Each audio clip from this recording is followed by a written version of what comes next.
Hello and welcome. My name is Idris, and today we're making a hand-painted sword using Photoshop. For this project, I took a bunch of pictures of things laying inside my house for color reference. So that way we are not using someone else's work. We are trying to solve the problems ourselves.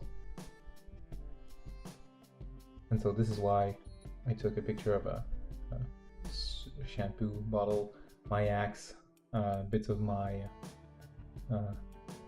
lamps laying around, and a bit of a chrome for reference. Now we're going to open our OBJ file. If you want, you can download for free the project files of this project if you want to follow along. This is we're going to create a new texture like so. Ideally you should make a texture of the size you want and then import it, save it somewhere as a PSD, save it somewhere as a working file. But for the purpose of this demo, I just created a new file. But for ease of use, it's better to create some and save it somewhere you know where. So instead of clicking create, you would say replace and select the file you created.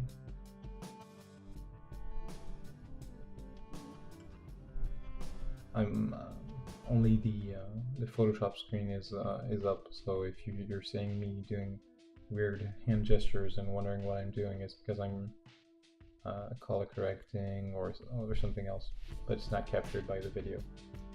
So now this is the real tip of this video. The first 5 or so minutes of this video is in real time, and then it will be sped up about 2 times.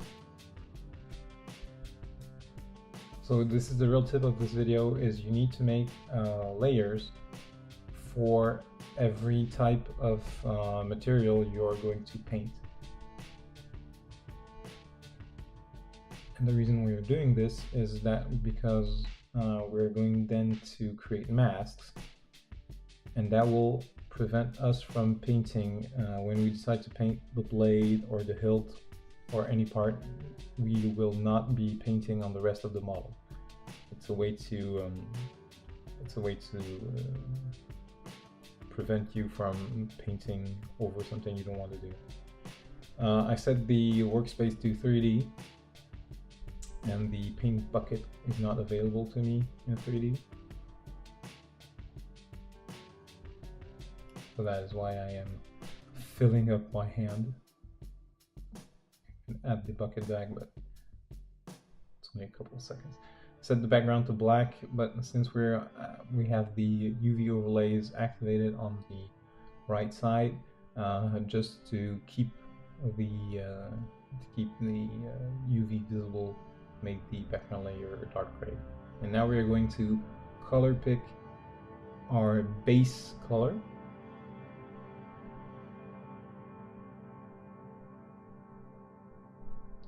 Still trying to fill it, it won't work. So this is going to be the base color for the blade. For the base color, we're going to start with the darkest tone we might end up using. Some gold.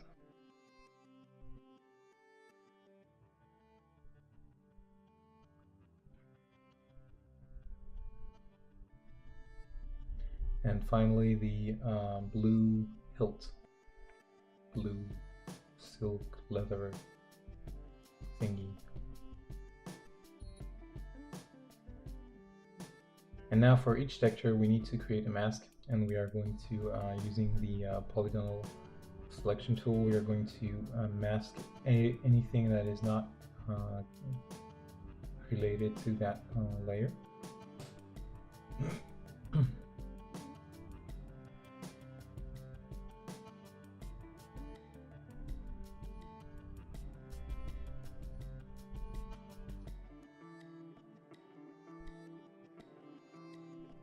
Input selection, and then mask out everything you don't need.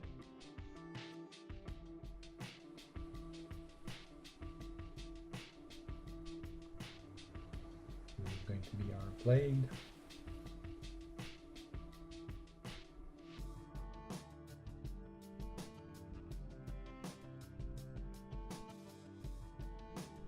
Our hilt.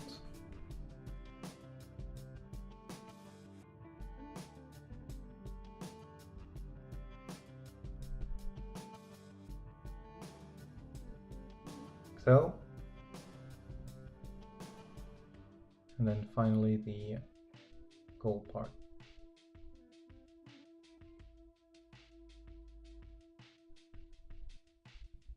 I think I could have sped up that part of the video as well. But anyways, the gold part.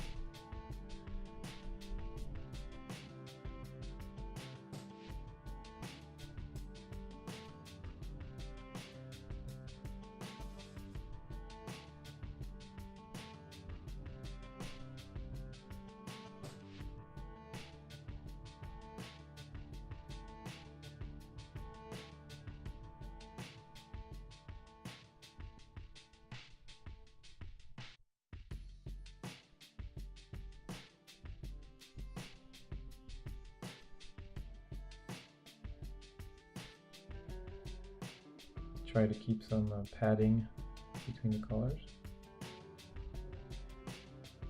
That way, if we this texture is a 2K texture, but if you want to go down to 1K or 512, it's best to have some padding around your model as you scale down. So there's a bit of padding on the UV, but it's a good idea to have some padding as well on the colors. Now we're going to go to our model, and then we are going to set it to unlit. You can turn on or off the UV overlay as you need.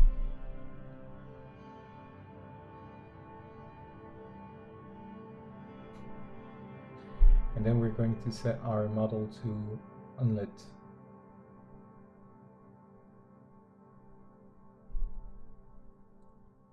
That way we can start painting.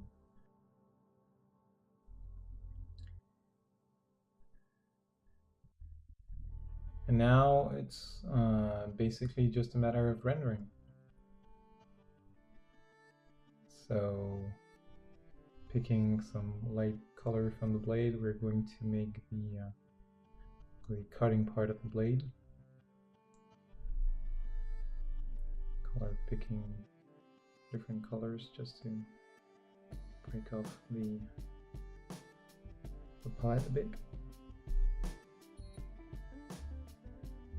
Since you're hand painting metal, you're baking in the light information.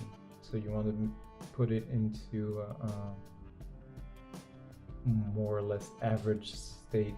The metal will react differently to light based on the orientation.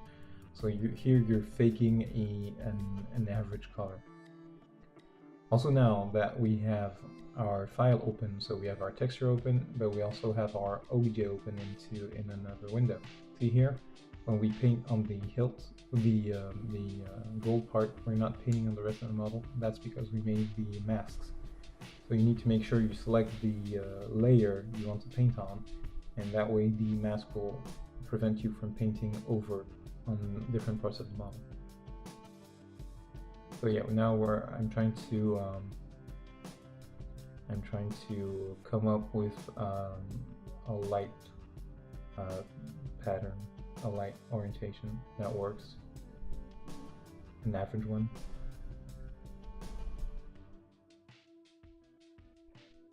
So I'm jumping from the 2D view to the 3D view. If I need to paint inside the context of the orientation of the blade, I will go to the 3D view, and if I just need to paint to render, once I have the information, once I know what is the top what's the top, what's the bottom. I can just go back to the 2D view. Every time you save, it should update the either the 2D view or the texture. For some reason, the texture isn't updated. You can always reopen it using the diffuse little button next to the diffuse in the material tab on the right. And now it's just a matter of rendering. I'm not going to go overboard because this whole project took an hour and a half. So I'm not going to paint some crazy hyper detailed sword for this project. It's just a quick demo, but you could spend hours more and render and build in some material and build in some texture and details in. It's just a matter of time. For this demo, I'll be using the default brush for most of it. Here I needed to paint the hilt, so I turned the unlit off. So now we have a shaded version, and that helps me pick up the shades, the volume a bit easier than just the silhouette. See, when you turn off unlit, you can't really tell.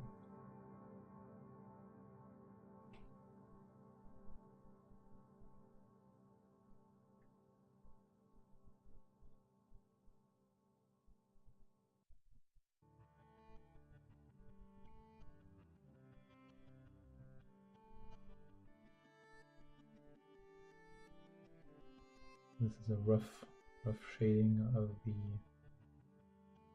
the hilt. Trying to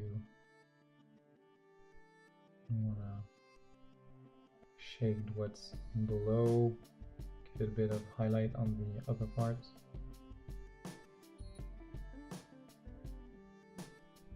So it's really useful. It's a nice feature now of Photoshop that you can paint your models in 3D inside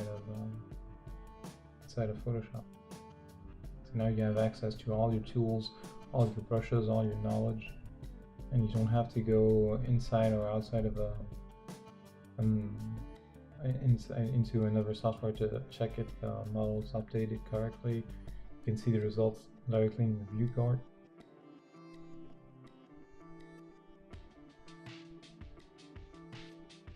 Making some ambient occlusion.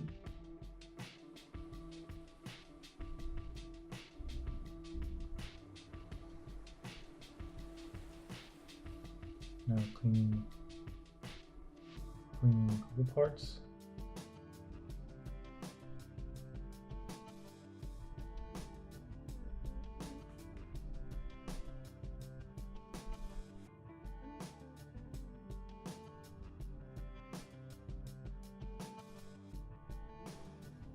I didn't like the color. The color was too cartoony, so I went and tried and start over.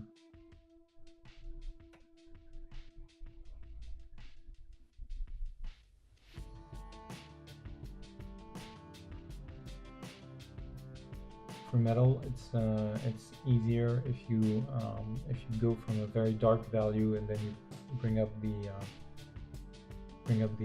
highlights.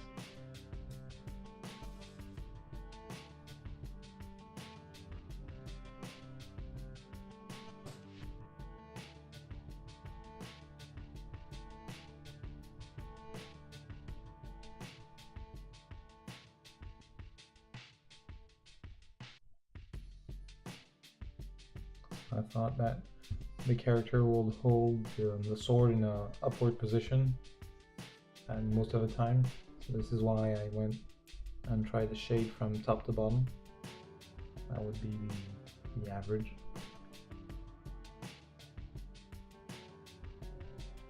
Trying to find where I can set some highlights.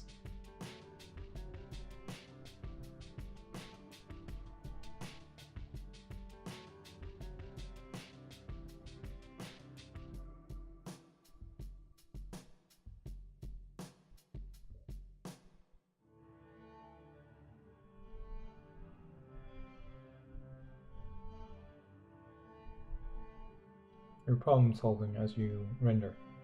So you wanna lay a few strokes, see the overall picture, see how it works, and then tweak if it's not working.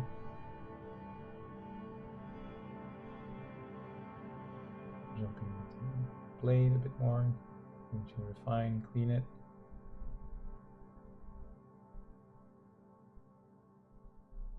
Had to do that over, reopen it, so it didn't update correctly.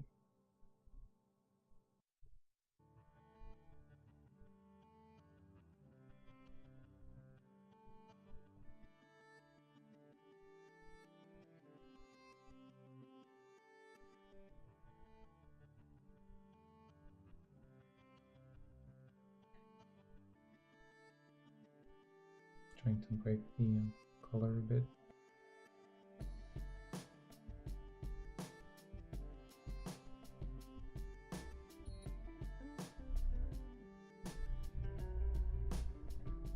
Clean the edge.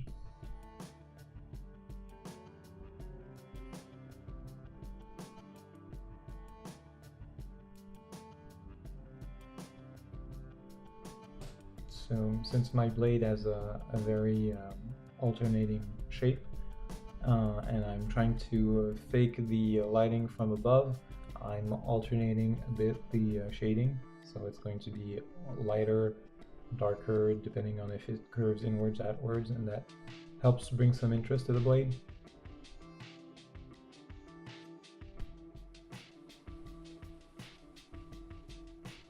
But the middle part is a bit too empty. I should have added some writing, some details inside the put some spikes inside the middle of the blade. The inside of the blade is a little too simple, design-wise. It's fine for the purpose of this demo.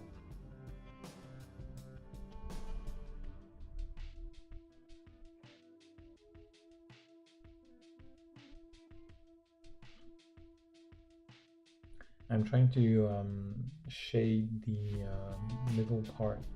I'm trying to paint in a gradient of sorts, so that the upper part of the blade is slightly brighter than the bottom part.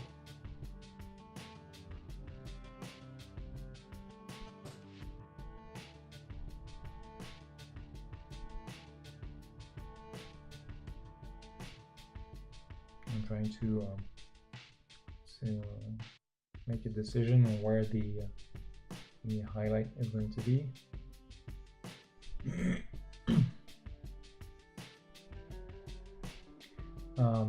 Since it's metal, it's reflecting the parts around it.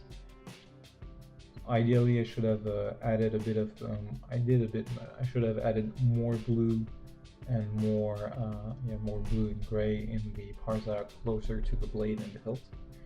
But here, since it's reflecting itself, the yellow, the hook part is reflecting on the pommel. So to represent that, I made that really saturated orange.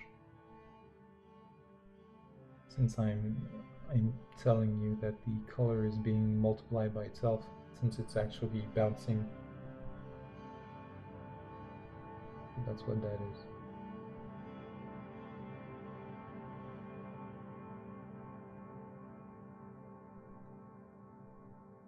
Clean it up.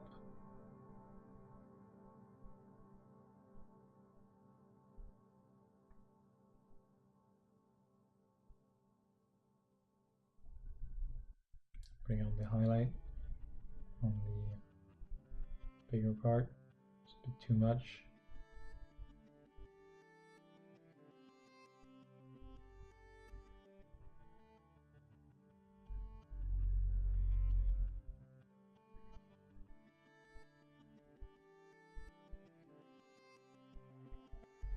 In 3D, using a 3D view, you can correct any artifact any odd looking shape.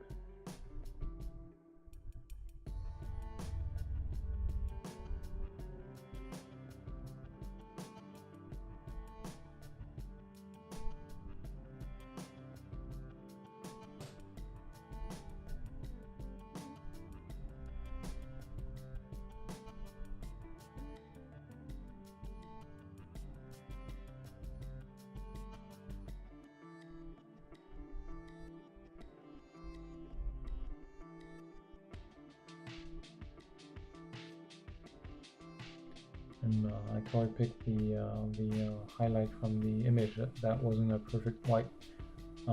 Usually you want to avoid a perfect white or perfect dark, since the texture might be multiplied by the lighting, the environment. It's hard to multiply black and white. So if you can avoid it, try to use almost black and almost white, but never completely. As you can see, I'm jumping all over the place. I'm trying to build everything up at the same time and not completely render something and then move on to the next part, because I want to see the whole thing rise evenly. Now I'm using the 3D view. I'm trying to correct the hilt. Since we are working on a low poly model, there are a lot of angles, so you want to break the angles so that when you look at it from a distance, it looks rounder using shading. And now I'm giving myself some strokes, some folds in the cloth. Trying to take the way it flows. Didn't update for some reason. I have to do it again.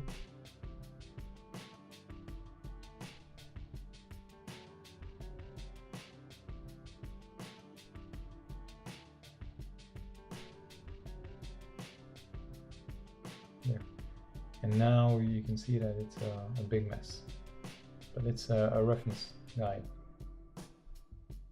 Now using the 3D view, we can select and pick what we want to, what we decide to keep as our folds in the context. Because when you're always painting in the 2D view, sometimes you can lose the actual flow, since your UVs might not be exactly set up the way the model flows in 3D. You might have aligned a few parts to make it easier to paint, straightened a few parts. So the big benefit of working with Photoshop is that you can do both.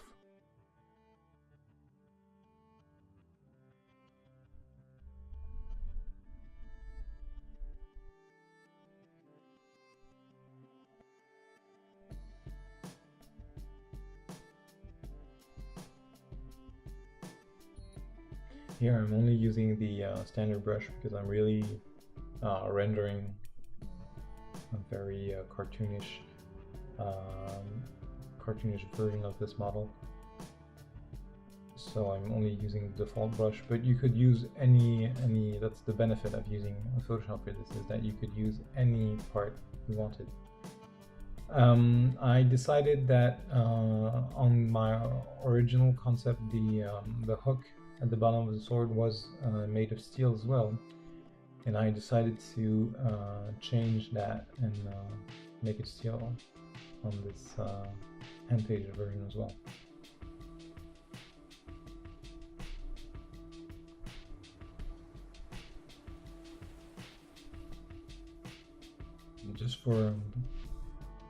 Just because it was more interesting. The yellow, blue, yellow was nice, but if we have yellow, blue, yellow, and gray, It's a little bit more interesting than just a big yellow slab on the bottom.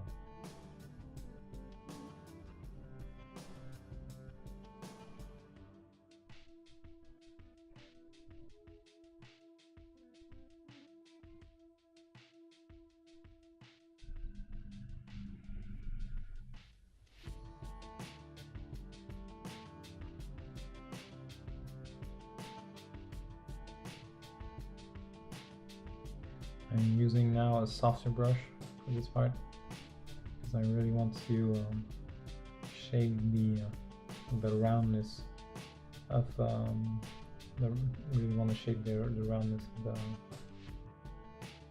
that sphere.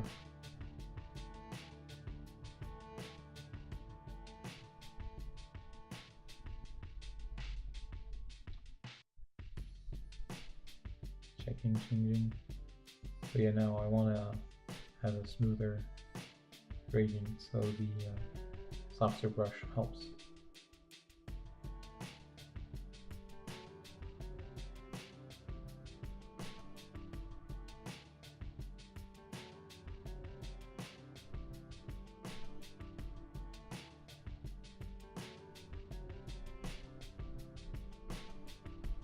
Here for that part, I'm trying to indicate a bit of more bluish color to show that the light is actually bouncing from the hilt on the bottom of the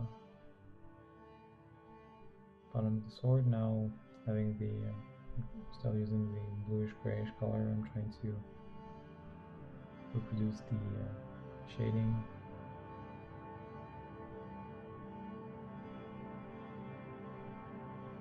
Trying to match the light orientation from the bottom to the top part of the hilt guard.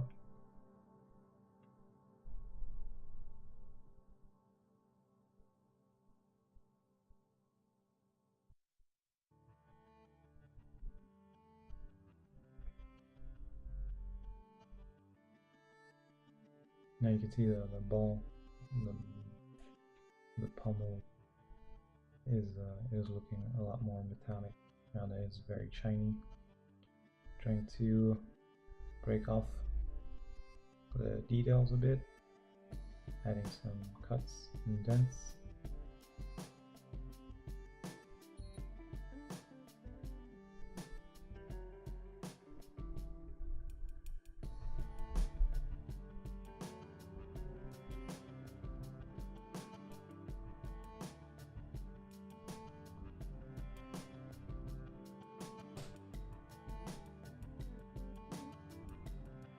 Same thing, since we're working with metal, we want to bring back some of the shininess.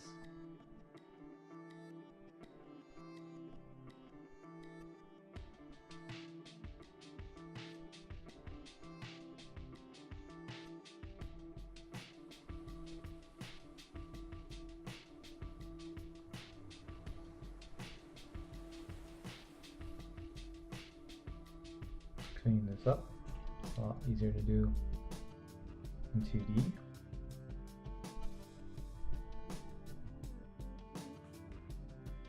Jumping back to the blade and to add some details in.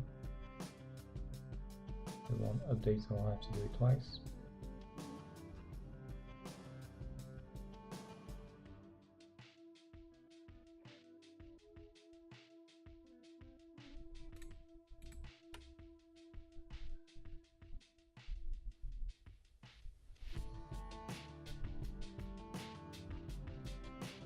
And the updates are starting again.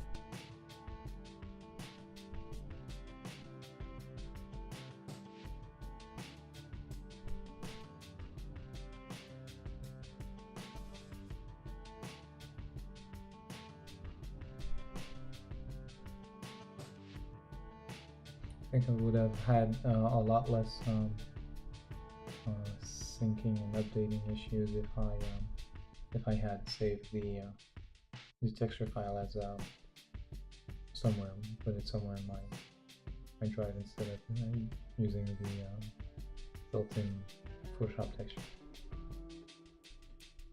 Now I'm going to make a highlight on the hilt.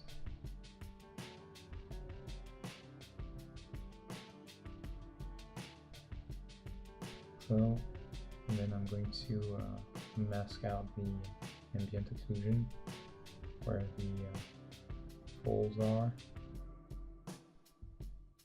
the big folds. So this helps the hilt pop out a bit more.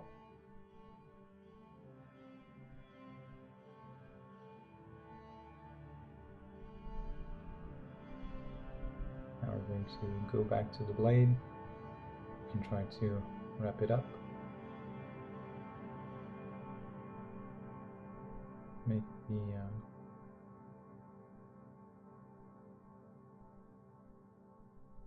the flow, the colors be a bit more interesting. Have them flow into each other slightly nicer way. Trying to break out these dents in the blade. Going to add some highlights to help sell the idea of metal. Really on the white part, the slicing part of the blade, where there's a sharp edge. That's a nice idea. It's a nice location to put those highlights. Don't want to do it too much. Trying to add a big and broad highlight on the top of the blade. The flow isn't working very nicely since it's the way the blade is curved. Break that up.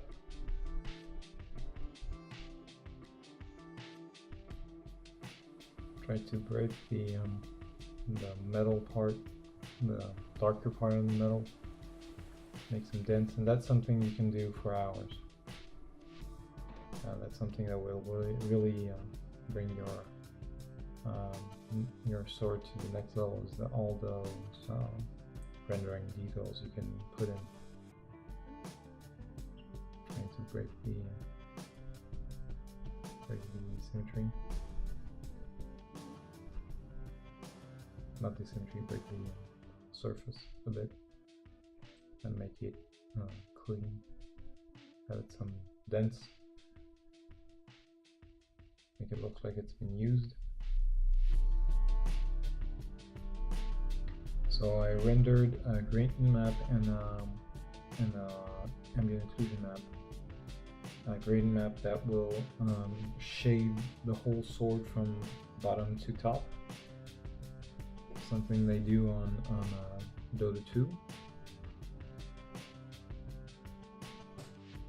Try not to make it too strong. And the ambient occlusion that I'm going to color, that's just to add a bit of depth, logical depth. That's totally optional.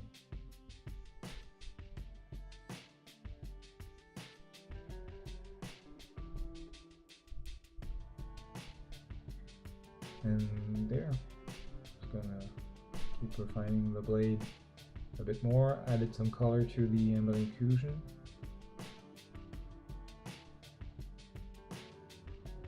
Using colorize.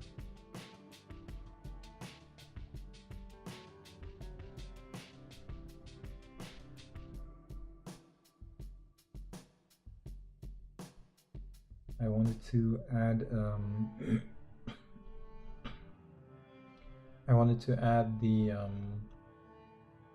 I wanted to brighten the cutting part of the blade, and I wanted to add where it's super sharp. I wanted to add a fine white line on the extreme edge of the blade, that it didn't look right. the blade is too cartoony, too thick. Just having that white extreme board didn't work out.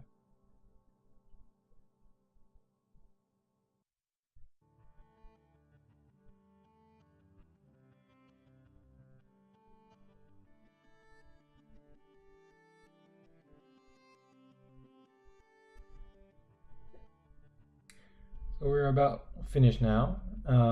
I hope you enjoyed this video. If you want more Photoshop tips, if you want to see how we can take the sword to the next level, comment, share, subscribe, leave a like button, it helps, and I'll see you in the next video.